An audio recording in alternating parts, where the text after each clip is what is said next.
Hello everyone, welcome to my channel. Please subscribe and keep watching more details. The Bold and the Beautiful Wednesday, November 26th recap, Steffy's ominous declaration at the turkey table. The Bold and the Beautiful BNB recap for Wednesday, November 26th, reveals that Steffy Forrester Finnegan Jacqueline McInnes Wood made an ominous declaration at the turkey table after Ridge Forrester Torsten K made a surprise appearance.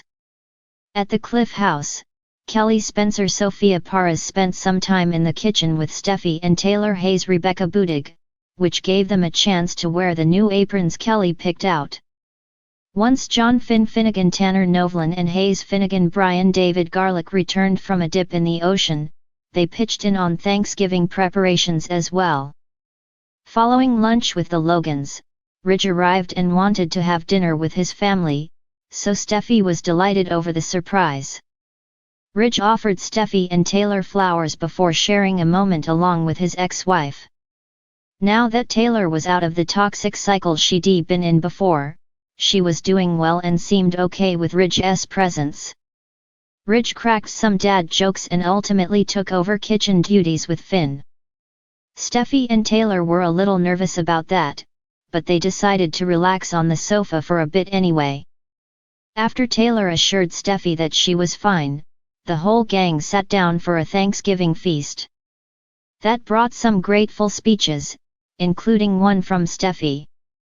As Steffy fought back her emotions on Wednesday's BNB episode, she was thankful to be coming together with her family like this after all the challenges. Steffy declared that they were safer than they'd ever been, which sounds like an awfully ominous line of dialogue. Could this be building to a situation where Steffy and her loved ones realize they aren't safe at all while Finn, Steffy, Hayes, Kelly, Taylor, and Ridge chowed down at the Cliff House? Daphne Rose Muriel Hilaire had a mic check ahead of her upcoming Il Giardino performance. Daphne was grateful to Deacon Sharp Sean Cannon and Sheila Sharp Kimberlyn Brown for allowing her to prep on Thanksgiving when the restaurant was closed.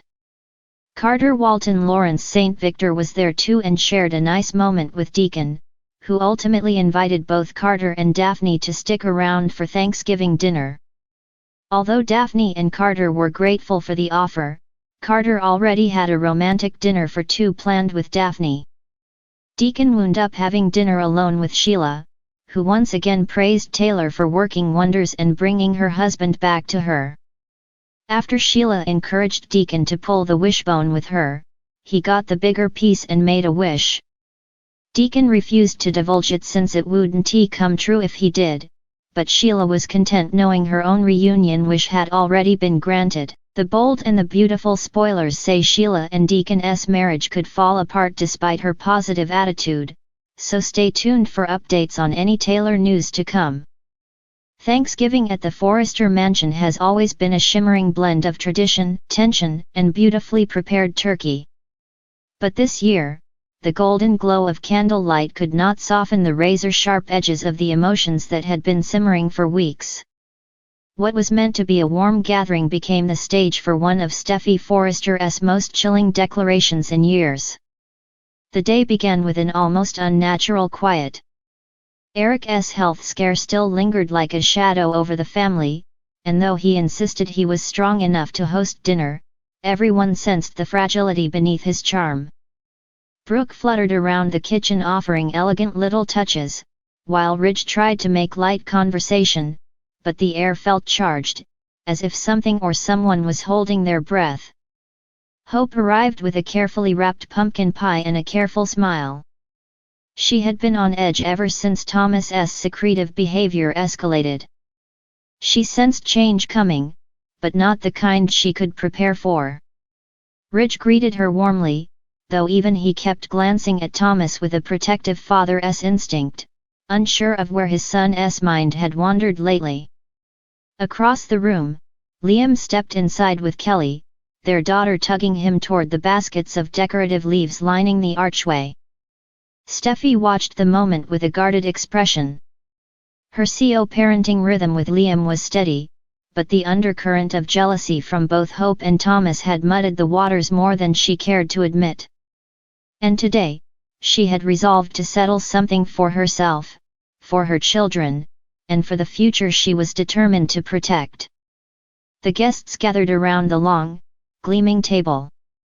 The polished silverware, crisp linens, and rich autumn floral arrangements should have brought comfort.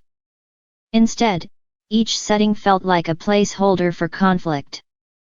Carter raised a glass for Grace, though even he seemed uncertain about the atmosphere. Eric's voice trembled ever so slightly as he thanked everyone for gathering.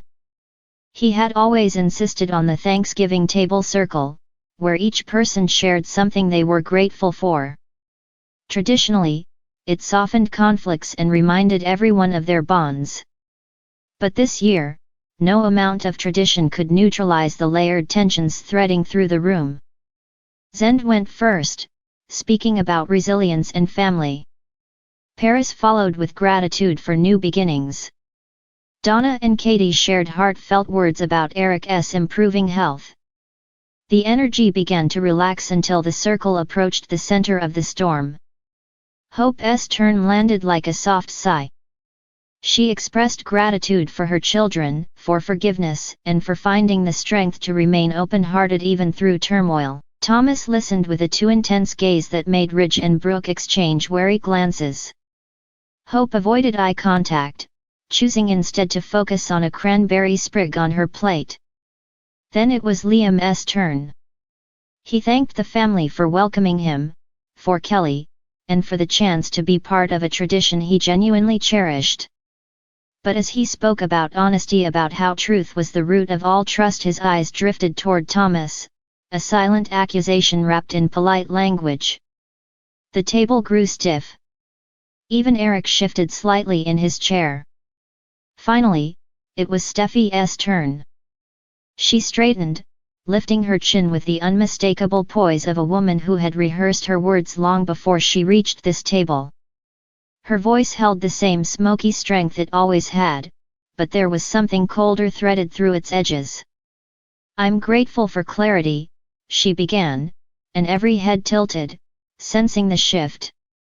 "For strength. And for knowing when it's time to set boundaries, even when it's inconvenient." Thomas blinked, confused. Liam frowned. Hope folded her hands together slowly, bracing herself.